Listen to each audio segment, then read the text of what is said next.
from the ebb and flow of our lives, thirsty for connection to ourselves, thirsty for connection to others, thirsty for connection to the larger life. As we light this chalice, may all who gather here be filled with joy and hope, filled with compassion and love. Here, may we be filled so that we may pour ourselves out into the world.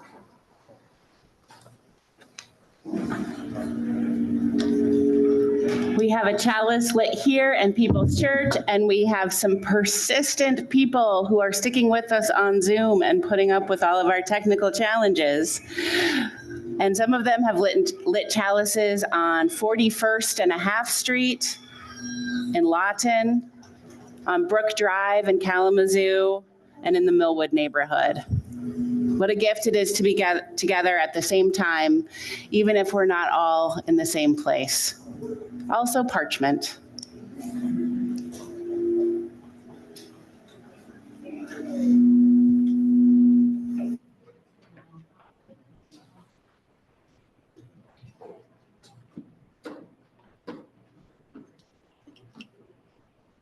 I'd love to invite anybody up that would like to enjoy a story.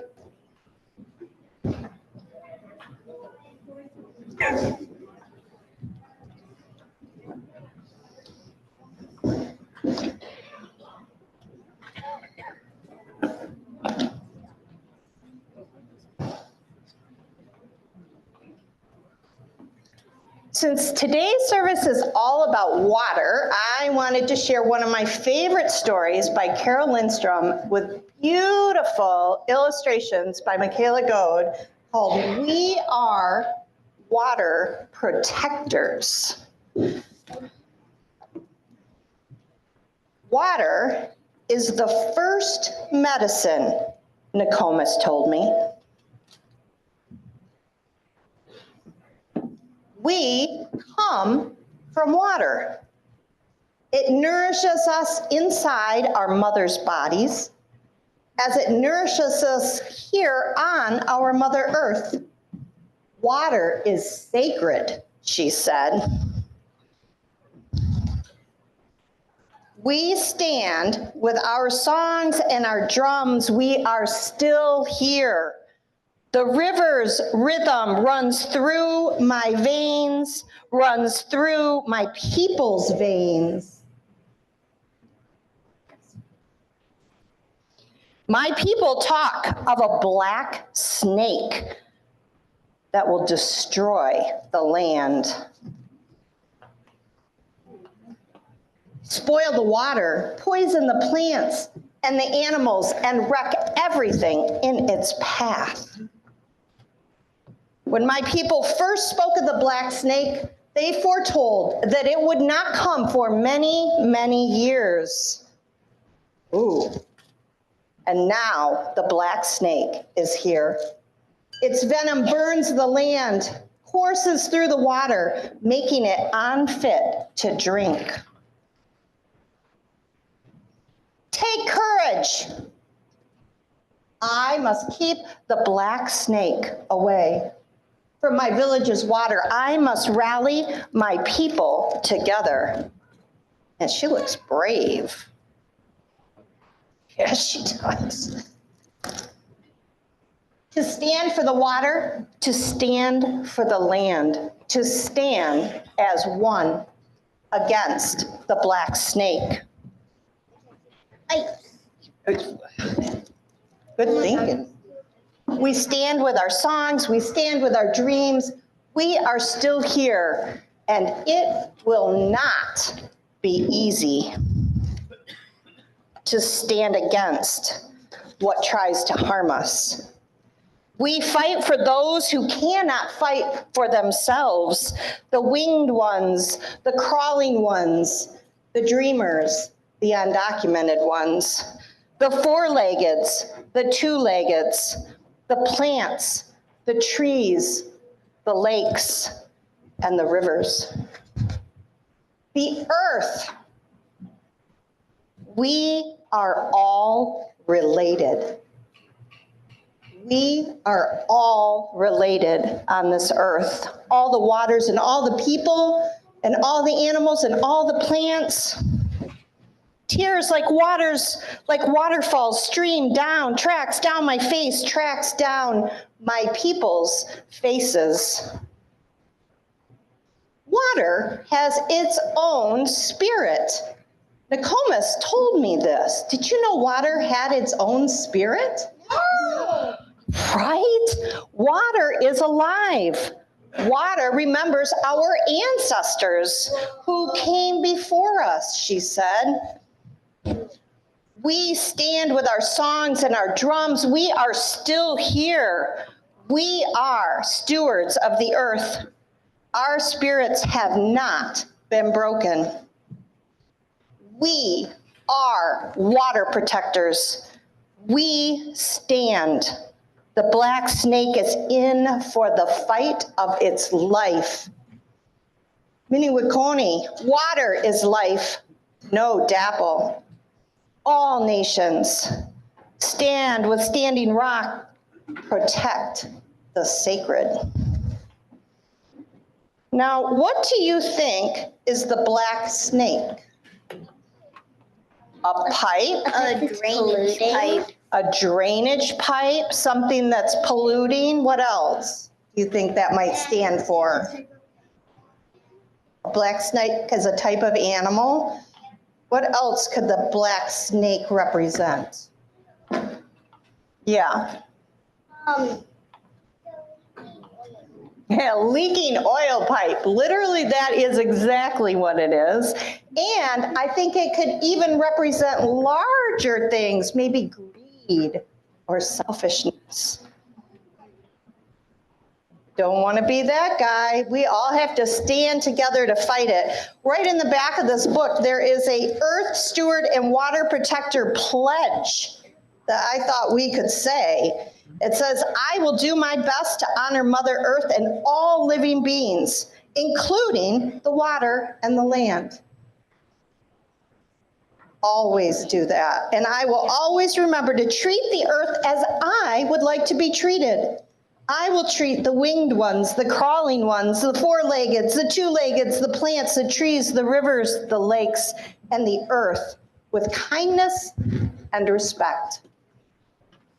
I pledge to make the world a better place by being a steward of the earth and a protector of the water. If you agree, say yes. Yes. Awesome. I know you will. We got to stand together and fight strong. All right, you can go back and get your seats. All right. You just Sorry,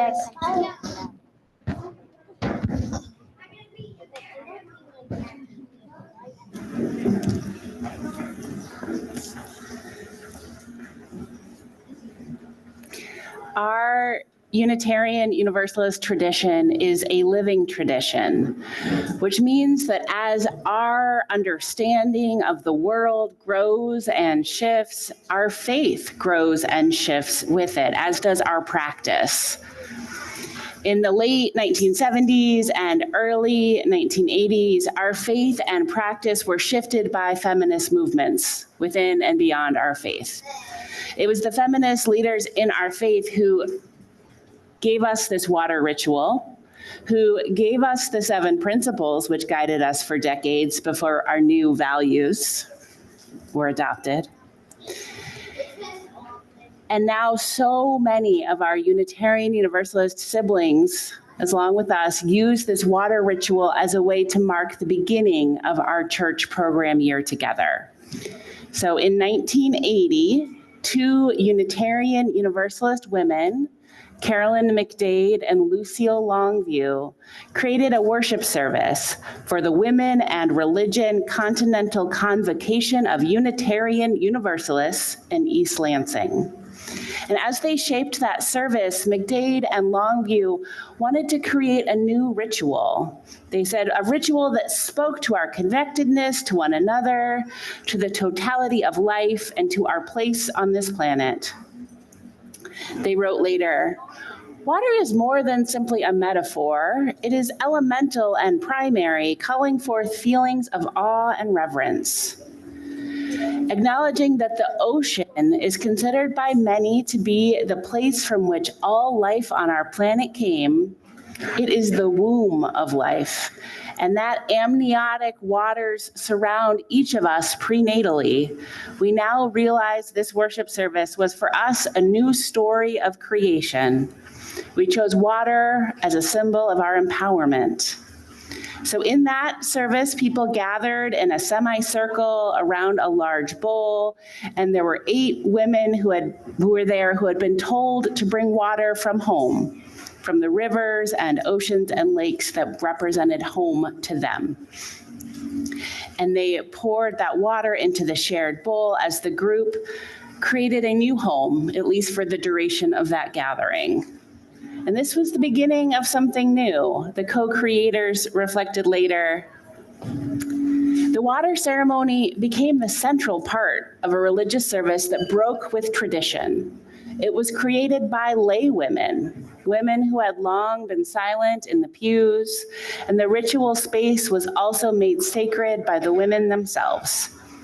We gathered to worship in a way authentic and liberating to us, not in a church, but in a semicircle around a large common earthen bowl. It was a ritual of women being connected by a universal symbol, water, and a ritual of women being connected to the totality of life. And in that first water ceremony, once the water was gathered together, the participants were invited to dump out any cosmetics or perfumes they had brought with them to the conference and fill those now empty bottles with the shared water, transforming something that those women saw as a symbol of patriarchal ideas of femininity to replace it with a reminder of their shared strength and shared community. So the people who gathered found this ritual meaningful, and then they brought it back to their churches. And then the churches brought it to other churches, and now 45 years later, many Unitarian Universalist congregations begin with this: a bowl and water and sharing and the creation of a community together. So the meaning can shift over time because that's what a good ritual does. It is robust enough to hold many meanings. And so now we step into this tradition and we carry it forward in our own way. So it is time for our ritual of joining together, our annual water ritual. So for those of you on Zoom today, you can hear me in this moment, we'll see. But I invite you to be your own circle, to type in the chat box the story of water if you have it with you, or an important story of your summer. I'll be reading them and pour some water into our shared bowl on your behalf. And it's not just about the location your water comes from, it's about what you are bringing with you to this gathering. Perhaps something you are seeking, perhaps something you are looking to give. And all of you in person, you can see that you're sitting around tables, and those are your groups. So first, make sure you know each other's names at your tables. And then if you have a bowl at the center, and perhaps you brought water with you. If you didn't, that's okay. We have extra water on the table, and you can pour that into the center of your bowl and tell the story of your water and the story of who you are and what you are bringing in this moment. And then when you've done your water part, I invite you to transition to our joys and sorrows ritual. So I invite you all at your table groups or on the Zoom chat to share the joy and sorrow that you're holding in your hearts today, and then place a stone in the bowl of water. And in a moment, we will bring all of the water to our shared bowl in the center of the room, but for now, it will sit separately. And we'll give you about 10 minutes for this conversation and this ritual together.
Thank you.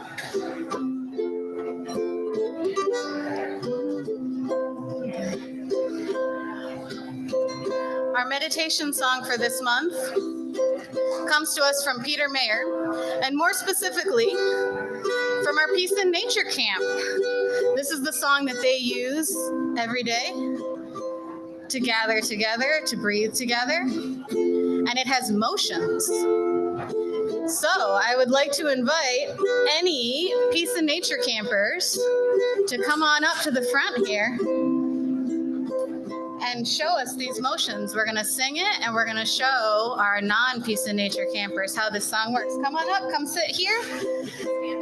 It starts seated, so go ahead and have a seat there.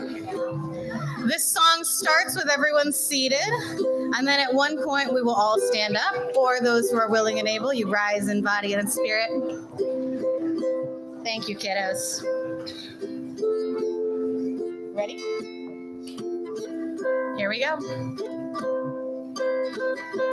Hands open to the day. Breathe in, breathe out. Hands joined as if to pray. Breathe in, breathe out. Arms reaching to the sky. Then circling around down to the earth. Eyes lifted to the light. To the light. Hands, branches catching rain. Breathe in, breathe out. Rising like a star. Breathe in, breathe out.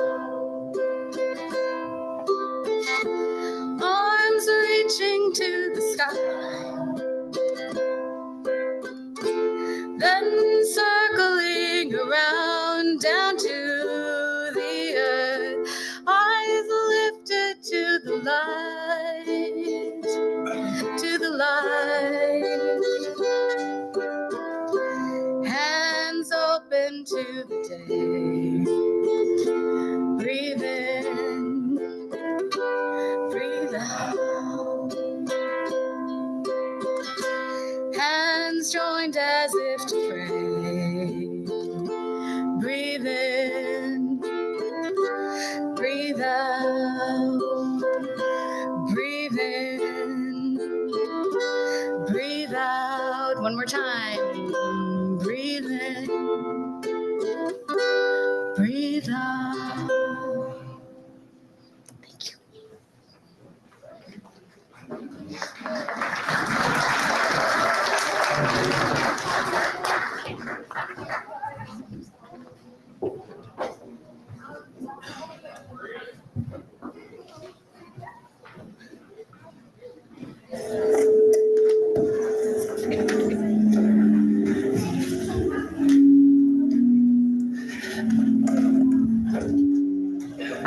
I now invite someone with a steady hand to bring the water forward from your table group and put it here in our shared bowl.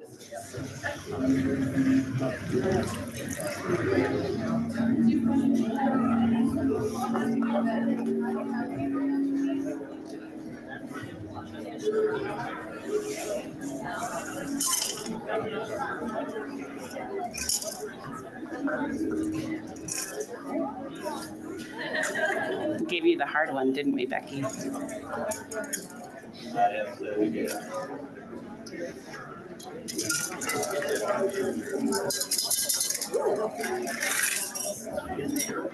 Yeah, and all the.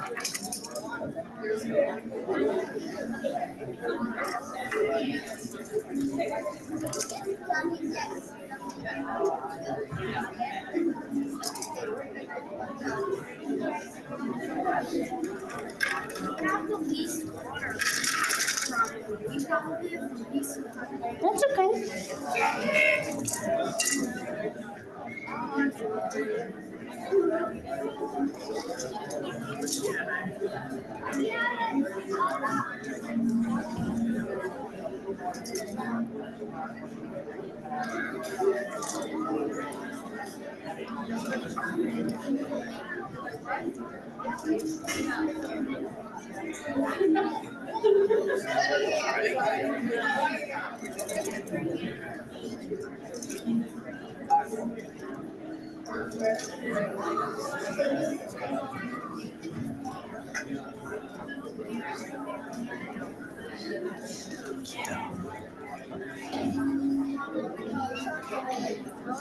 So this water, with its joys and its sorrows, is a symbol of who we will be this year.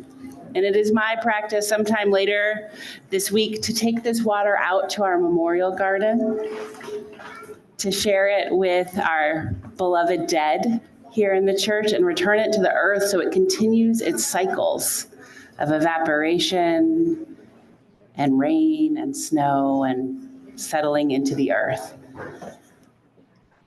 But we are joined together again, and it will be good.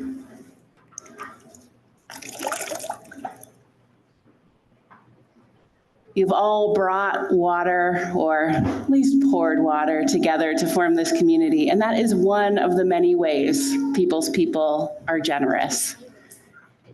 So yesterday was the walk, run, roll for Isaac, which is the congregation-based community organizing group that we are part of at People's Church. So we joined together with about 30 other congregations and community groups to do the work of justice in our community that none of us can accomplish alone. And at the tail end of that gathering, after most of the People's People who were there had left, we got an award. So I'm going to share it with you because we are recognized. So it'll be up on the wall sometime soon so you can see it all, but it says Courage Award, People's Church, Unitarian Universalist. Dr. Martin Luther King Jr. described courage not as the absence of fear, but the will to act when facing it, often defined as doing what is right regardless of the consequences, as seen in his call to build dams of courage to hold back the floods of fear, and his instruction to never, never be afraid to do what's right. During these troubling times and times of uncertainty in our society, Reverend Rachel and the People's Church family, thank you for moving in courage for equity, hope, abundance, and love, so all may live as beloved. This work is not easy, but it is right and just and loving. May your unwavering courage change our community for the better. Good job, everybody.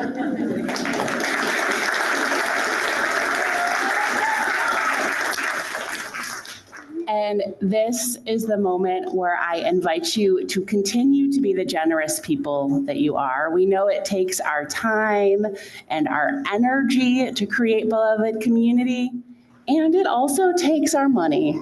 So the offering will now be received.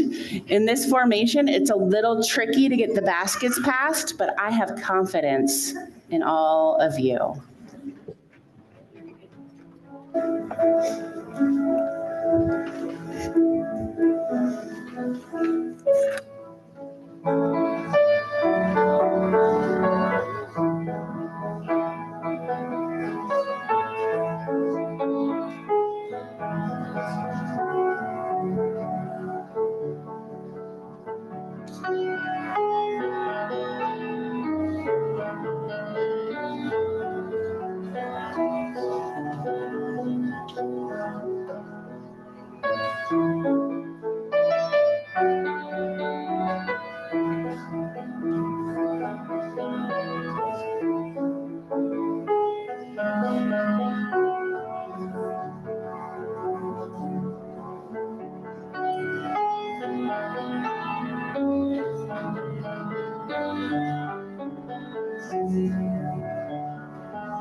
Please join me in giving thanks.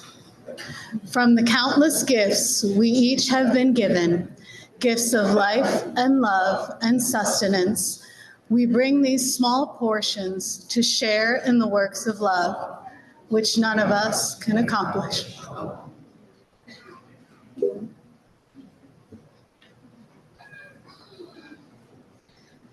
Please rise in body or spirit for our closing song. We're going to sing Blue Boat Home.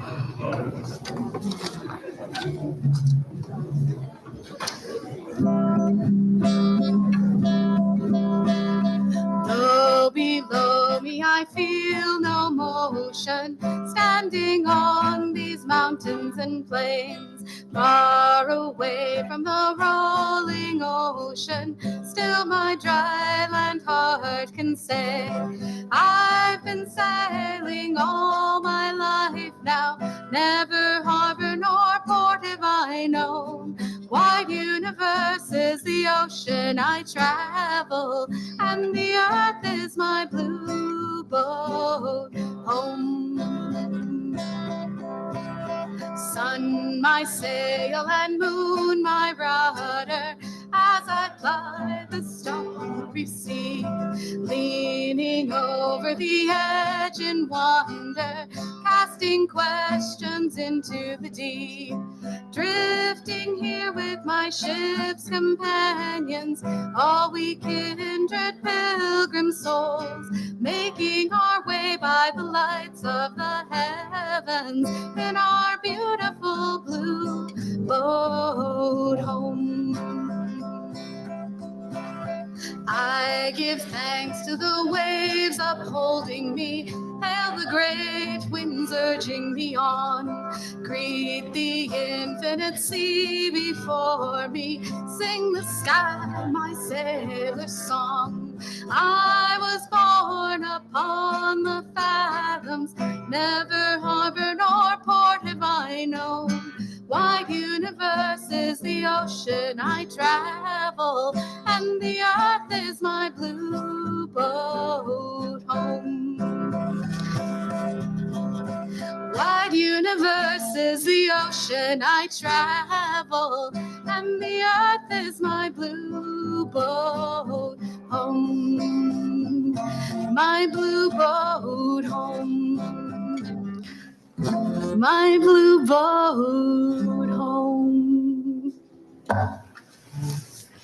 And our final words today are from that first water service almost 45 years ago, with a few updates for inclusive language. Making our way like rivers from places distant and near, we come together to give shape to a new spirituality.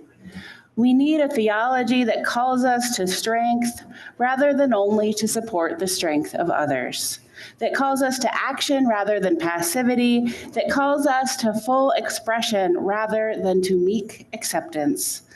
We must question every box, every definition, every assignment from an authority outside of our own beings, so that we can create and recreate for ourselves the rituals and symbols that give meaning to us.